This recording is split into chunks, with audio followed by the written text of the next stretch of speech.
Every empire collapses, only one keeps returning. Rome fell in 476 AD and never came back. The Mongols scattered into dust. The British Empire shrank into a small island. But China? China has died and been reborn 8 times. 8 complete collapses. 8 impossible comebacks. Most people think civilizations die when they break apart. That's what history teaches us. China should have stayed broken like everyone else, except it didn't. China has a hidden reset mechanism, 3 systems that survive even when the government, the economy, and the military all collapse. This isn't luck. This is engineered resilience that historians have been studying for centuries, what they call the dynastic cycle. A pattern that's held for 5,000 years through Bronze Age kingdoms, medieval dynasties, and modern nation-states. Today, we're unpacking the 3 pillars that make this possible, why other empires couldn't copy it, and whether the pattern is finally breaking in 2025. But here's the twist. The same systems that saved China 8 times might be what destroys it this time. Let's start with what actually survives when everything else burns. When China collapses, the government dies. The military shatters. But 3 things don't. First pillar, the written language. Most empires fragmented because language split them apart. When Rome fell, Latin broke into French, Spanish, Italian. Each became its own thing. China solved this 2,000 years ago. Emperor Qin Shi Huang standardized Chinese characters across the entire empire around 220 BC. Here's why that matters. A farmer in the north and a merchant in the south spoke completely different dialects. They couldn't talk to each other, but they could read the same text, study the same books. When China collapsed, the written language didn't. A scholar in one broken kingdom could read classics written 500 years earlier, same cultural references as a scholar in an enemy kingdom across the country. The written language preserved the instruction manual for rebuilding. When Rome fell, Latin died. When China fell, the characters stayed Chinese. But language alone doesn't explain reunification. You need a reason to put it back together. That's where the second pillar comes in, and it's more like a trap than a gift. Second pillar, the mandate of heaven. The emperor rules because heaven chose him, but here's the catch. If there are floods, famines, rebellions, heaven took away its blessing. Anyone can overthrow him and claim the mandate. This created a cycle. Strong leader unifies China, corruption creeps in, disasters happen, rebellions start, new guy wins, claims the mandate, cycle repeats. But notice what this does. It doesn't create permanent fragmentation. It creates competition to reunify, because legitimacy only comes from ruling all of China. You're not a real emperor if you control half. You're just a warlord. In Europe, after Rome, kings were comfortable being separate nations. In China, every warlord competed to reunify because the ideology demanded it. The mandate created a magnetic pull toward putting the pieces back together. So China had the memory and the motivation, but here's the secret weapon: a permanent class who knew how to run the machine, even when the emperor was dead. Third pillar, the scholar-bureaucrats. For over 1,000 years, China ran on meritocracy. The imperial examination system selected officials based on merit, not birth. You had to pass brutal exams on Confucian philosophy, history, administration. This created a permanent class of educated people across the entire country. All studied the same texts, all believed in the same system. When dynasties collapsed, this class didn't disappear. They were still there in every province, remembering how things worked. They had the blueprints. When a new strongman showed up trying to reunify China, he needed these guys. He couldn't run an empire alone. So he'd adopt the old system, bring back the exams, staff his government with scholars who knew the playbook. These scholar-bureaucrats were like a civilizational backup drive. They survived every crash and contained the blueprints for rebuilding. No other civilization had this, a permanent class whose job was preserving the system. Now, here's where it gets wild. Even foreign invaders got absorbed by this system. Let me show you how China turned its conquerors Chinese.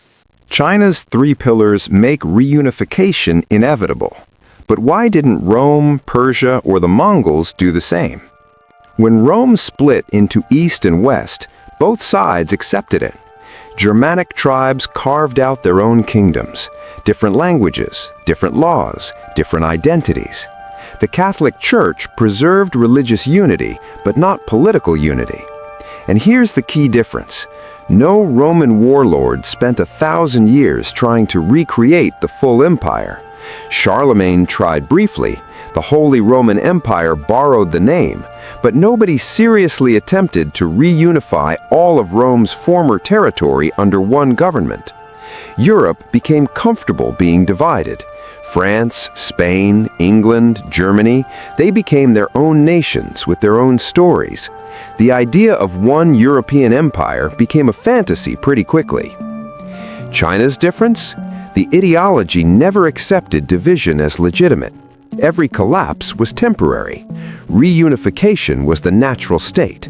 The question wasn't if China would reunify, but when and under whom. The Mongols make this even clearer. They conquered half the world, then vanished. Here's why. The Mongol Empire had military power, but no cultural glue. The Mongol Empire was held together by conquest and personal loyalty to the Khan's family. When Genghis Khan died, his descendants fought each other. The empire shattered into separate khanates, the Golden Horde, the Ilkhanate, the Chagatai Khanate. Each went its own way. The Mongols had no shared written language beyond military orders, no bureaucracy that outlasted the conquerors, no ideology demanding reunification. Once the personal loyalty broke, there was nothing holding the pieces together. Compare that to China. The Mongols conquered China in the 1200s and founded the Yuan dynasty. They should have absorbed China into their empire. Instead, the opposite happened. Within 2 generations, Mongol rulers were speaking Chinese, using Chinese bureaucracy, practicing Chinese customs. They became Chinese emperors, not Mongol occupiers. Kublai Khan ruled like a Chinese emperor because the system absorbed him. The same thing happened with the Manchus in the 1600s. They conquered China and founded the Qing dynasty, foreign invaders who got so absorbed into Chinese civilization that they spent their energy preserving it. They became the last dynasty defending Chinese imperial tradition. Here's the genius of the system. China doesn't just survive collapse, it absorbs its conquerors. The 3 pillars were so strong that even foreign rulers needed them to govern. And once they adopted the language, the ideology, and the bureaucracy, they became Chinese. No other civilization pulled this off. Rome's conquerors stayed Germanic. The Mongol conquerors stayed Mongol everywhere except China. Persia's conquerors changed Persia rather than being changed by it. China turned invasion into assimilation. But there was one collapse that should have ended this forever, the one that happened 150 years ago. The 19th and 20th centuries were catastrophic. This should have been the end. The century of humiliation, total systemic failure. The Opium Wars humiliated China. Britain forced them to accept drug trafficking. Foreign powers carved up Chinese territory. France took some, Russia took some, Japan took some. The Qing dynasty completely lost control. The Taiping Rebellion from 1850 to 1864 killed somewhere between 20 and 30 million people, more deaths than World War I. Then came more rebellions, then the complete collapse of the imperial system in 1911, then a warlord period where China broke into dozens of competing factions, then the Japanese invasion in the 1930s, then civil war between communists and nationalists. By 1949, China had spent roughly 100 years in various states of collapse, occupation, and civil war. The economy was destroyed, infrastructure was rubble, tens of millions were dead. Foreign powers assumed China would fragment like Africa or the Middle East after colonialism. Fragmented states, endless conflict, borders drawn by outsiders, national identities that never quite solidified. But that's not what happened. Mao Zedong and the Communist Party hit the same reset button every previous dynasty had hit. They unified all of China under one central government. They reinstated a powerful bureaucracy controlling every province. They created a new mandate of heaven. Party legitimacy came from liberating China from foreign humiliation and making it strong again. The communists weren't creating something new. They were running the same program. And then Deng Xiaoping hit reset again in 1978. Deng's economic reset, the pattern speeds up. After Mao died in 1976, China faced economic and ideological collapse. The Cultural Revolution had destroyed institutions, education, trust. The economy was stagnant. People were exhausted. Deng Xiaoping opened up the economy while keeping the political system closed. He told the Chinese people a new story. We're going to make China rich and powerful again. We're going to restore China's place in the world. And it worked. In 40 years, China went from one of the poorest countries on earth to the second largest economy. Over 800 million people lifted out of poverty. Infrastructure that makes America and Europe look outdated. Technology that competes with anyone. This wasn't random. This was the pattern playing out again. Collapse, then renewal. Chaos, then order. Humiliation, then restoration. The cycle is speeding up. It used to take centuries. Now it takes decades.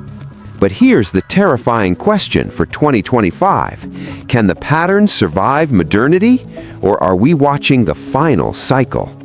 The pattern faces modernity. Can it hold? China faces challenges it's never faced. An aging population that's shrinking, environmental crisis from decades of rapid industrialization, a technological arms race with the United States, internal ethnic tensions, a generation of young people who grew up with the internet and have different expectations. The old resets worked because China was mostly isolated and mostly agrarian. You could lose half your population to war and famine, then rebuild when things stabilized. You had centuries to work with. Now, everything moves faster. A crisis can spiral in months instead of decades. Information spreads instantly. The global economy is interdependent. Climate change doesn't care about dynasties. The same systems that made China resilient might make it vulnerable now. Centralized control worked when information moved slowly. Now, one bad decision in Beijing affects 1.4 billion people instantly. The mandate of heaven worked when disasters were acts of God. Now, when there's an environmental disaster or economic crash, everyone knows it's the government's fault.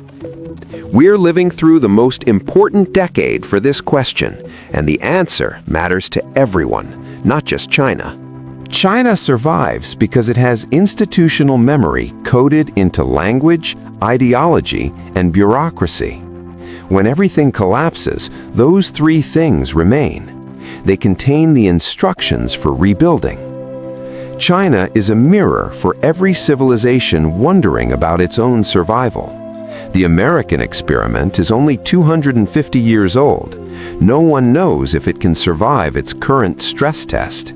China's been tested 8 times. It passed every time, until maybe now. If China successfully navigates 21st century challenges by 2049, their target for national rejuvenation, the pattern is real. There's something genuinely special about how it's structured. If it doesn't, if China fragments or stagnates, then modernity finally broke the cycle. Then nothing lasts forever after all. Either way, we're watching history in real time. Here's what we can take from this. Resilience isn't about never falling, it's about knowing how to get back up. It's about having systems and stories that survive individual disasters. China survives because it has institutional memory. Most of us don't. Maybe that's the real lesson. If this changes how you see history or the future, let me know in the comments. And if you want more videos breaking down the systems that shape our world, subscribe. And this is the world we inherited.